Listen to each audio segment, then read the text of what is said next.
আমরা অবশ্যই আমাদের ভাগ্যের পরিবর্তন চাই, আমরা অবশ্যই আমাদের ন্যায্য মজুরি চাই, আমরা অবশ্যই আমাদের সুস্থ স্বাস্থ্যকর কাজের পরিবেশ চাই, সবই আমরা চাই। মে দিবসে 86 সালের সবচেয়ে বড় সমাবেশ হয়েছিল শিকাগোর এ মার্কেটে। সেখানে যারা বক্তৃতা করেছিলেন তারা সবাই এক ভাষায় বক্তৃতা করেন নাই। তাদের কেউ ইংরেজিতে বক্তৃতা করেছেন, কেউ ফরাসি ভাষায় বক্তৃতা করেছেন, কেউ জার্মান ভাষায় বক্তৃতা করেছেন, কেউ বোহেমিয়ান ভাষায় বক্তৃতা করেছেন, বিভিন্ন ভাষায়। এটা মে দিবসের আর একটা শিক্ষা যে শ্রমিকদের আন্দোলনে জাতি, ধর্ম, বর্ণ এটা বাধা হয় না, এটা নির্বিশেষে ঐক্যবদ্ধ হতে হয়।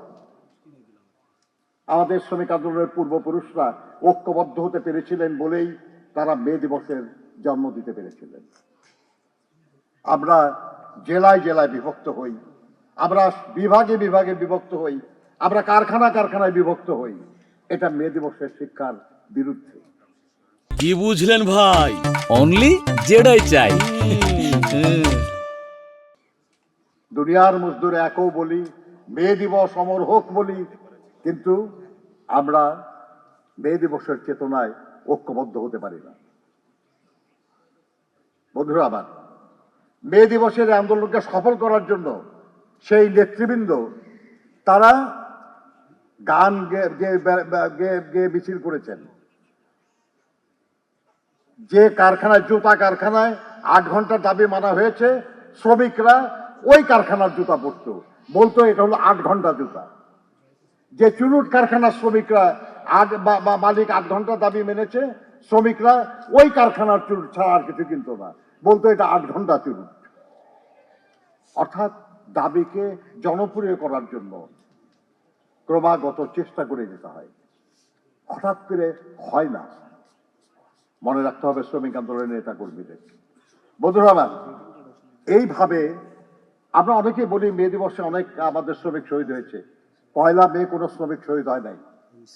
1 মে হয়েছে শ্রমিক সমাবেশ, কিন্তু ওই অত বড় শ্রমিক সমাবেশ থেকে মালিকরা ঘাবড়ে গিয়েছিল। তারা এটা বন্ধ করার জন্য নানাভাবে ষড়যন্ত্র করা শুরু করেছিল। 1 মে 1886 ছিল শনিবার, এর পরের দিন রবিবার সরকারি ছুটির দিন, সোমবার ধর্মঘট হলো এবং সেই দিন আরো জোরদার ধর্মঘট হয়েছে।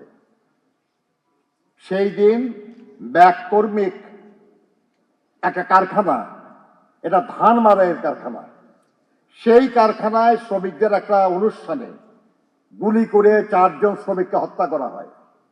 এর প্রতিবাদে 4 তারিখে আবার হে মার্কেটে আর একটা শ্রমিক সমাবেশ আহ্বান করা হয়। সেই সমাবেশে মালিকদের একটা এজেন্সি, সেই সময় একটা ডিটেকটিভ এজেন্সিকে তারা দায়িত্ব দিয়েছিল, তারা সেখানে বোমা পুঁতে রেখেছিল। সেই বোমা বিস্ফোরণ হওয়ার পরে বেশ কিছু শ্রমিক মারা যায়, 2 জন পুলিশও মারা যায়। এরপরে সমস্ত লোকদেরকে গ্রেপ্তার করা শুরু হয় এবং এর মধ্যে অনেক শ্রমিক নেতা গ্রেপ্তার হন, তাদেরকে বিচারের জন্য উপস্থিত করা হয়, জুরি বোর্ডে নেওয়া হয় মালিক পক্ষের প্রতিনিধি, এবং সেখানকার যে পত্রিকার সম্পাদক একজন ছিলেন তিনিও তাদের সমর্থক, এদেরকে জুরি বোর্ড গঠন করা হয়। বিচারের নামে প্রহসন করে ফাঁসি দেওয়া হয় শ্রমিক নেতাদের। যখন এই বিচার চলছিল তখন আলবার্ট পার্সন্স আরেকজন বড় নেতা ছিলেন শ্রমিকদের, তিনি গ্রেপ্তার হন নাই, কিন্তু বিচার চলাকালে তিনি আদালতে হাজির হলেন এবং তিনি বললেন, আমার নিরপরাধ সাথীদের সাথে একই ভাগ্য বরণ করার জন্য আমি আদালতে হাজির হয়েছি। বন্ধুরা আমার, এরা হলো শ্রমিক নেতা। শ্রমিকদেরকে বিপদে ফেলে, সাথীদেরকে বিপদে ফেলে তারা পালিয়ে যান নাই, তারা নিশ্চিত মৃত্যু জেনে হাজির হয়েছেন সাথীদের সাথে একই ভাগ্য বরণ করার জন্য। এটাও মহান মে দিবসের শিক্ষা। যারা শ্রমিক নেতা হবেন তারা শ্রমিকদের রেখে, সহকর্মীদের রেখে পালিয়ে যাবেন না, হাজির হয়ে যাবেন। সেখানে ফিশার একজন নেতা ছিলেন, একে ভাষার নাম শুনলেই বুঝবেন বিভিন্ন দেশের মানুষ তারা। তাকে যখন ফাঁসির রায় ঘোষণা করা হবে সেরকম সময়ে তিনি আদালতে দাঁড়িয়ে বলেছিলেন যে আপনারা অগ্নিস্ফুলিঙ্গের উপর পা রাখতে যাচ্ছেন। আপনারা জবরদস্তি করে আমাদের কণ্ঠ রোধ করতে চাচ্ছেন, কিন্তু এমন একদিন আসবে যেদিন শুধু আমাদের কণ্ঠ শোনা যাবে, আপনারা কেউ ইতিহাসের অংশ হতে পারবেন না। তাই হয়েছে বন্ধুগণ, আজ এই মুহূর্তে বিশ্বের অসংখ্য দেশে তাদের নাম উচ্চারিত হচ্ছে, কিন্তু যারা তাদেরকে ফাঁসিতে ঝুলিয়েছিল তারা শুধুই ঘৃণার পাত্র হয়েছে। এটা ইতিহাস, এটাই যুগে যুগে হয়েছে, এটাই যুগে যুগে হয়। বন্ধুরা আমার, আজকে সেই ইতিহাসকে ধারণ করে আমরা মহান মে দিবস উদযাপন করছি। কার জন্য? এই শ্রমজীবী মানুষের জন্য।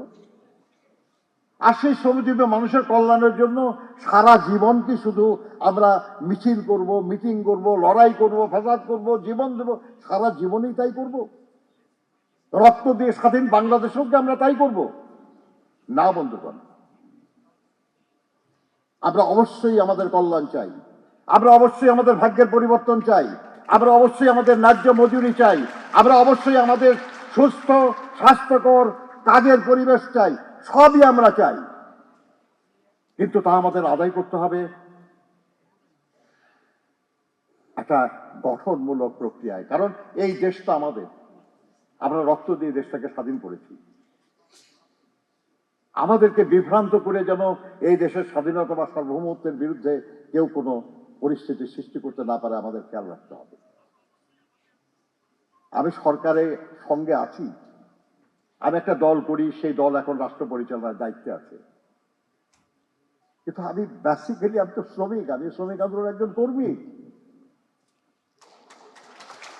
বন্ধুরা, এই দলের নির্বাচনী ইশতেহার প্রণয়নে আমি যুক্ত ছিলাম।